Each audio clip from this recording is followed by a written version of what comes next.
Bollywood prestigious banner ఎస్రాజ్ films నుంచి రాబోతున్న స్ప్రైకల్ action చిత్రమే వార్ 2.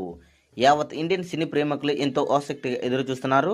హృతిక్ రోషన్ అదేవిధంగా టాలీవుడ్ యంగ్ టైగర్ ఎన్టీఆర్ కలిసి నటిస్తున్న ఈ సినిమా బాక్సాఫీస్ దగ్గర ఎలాంటి రికార్డులను క్రియేట్ చేస్తుందా అని అందరూ ఆసక్తిగా ఎదురు చూస్తున్నటువంటి విషయం మనము స్పష్టంగా గమనించుకోవచ్చు. అయాన్ ముఖర్జీ డైరెక్ట్ చేస్తున్న ఈ సినిమా ప్రపంచవ్యాప్తంగా ఆగస్టు 14న గ్రాండ్గా రిలీజ్కు సిద్ధమైంది. అయితే ఈ సినిమా తెలుగులో నిర్మాత నాగవంశీ రిలీజ్ చేస్తున్న సంగతి తెలిసిందే. దీంతో సినిమాను తెలుగులో ప్రమోట్ చేసేందుకు ఆయన సిద్ధమైనట్లు మనకు స్పష్టంగా తెలుస్తుంది. వార్ 2 చిత్రం ప్రీ రిలీజ్ ఈవెంట్ను హైదరాబాద్లో ఘనంగా నిర్వహించేందుకు డేట్ టైం ఫిక్స్ చేశారు అని మనకు సమాచారం.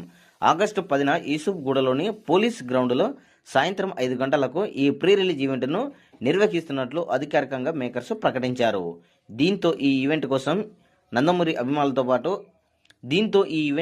ఎన్టీఆర్ అభిమానులు ఎంతో ఆతృతంగా ఎదురు చూస్తున్నారు. మరి ఈ ఈవెంట్కు చీఫ్ గెస్ట్గా ఎవరు వస్తారు అనేది ప్రకటించలేదు, కానీ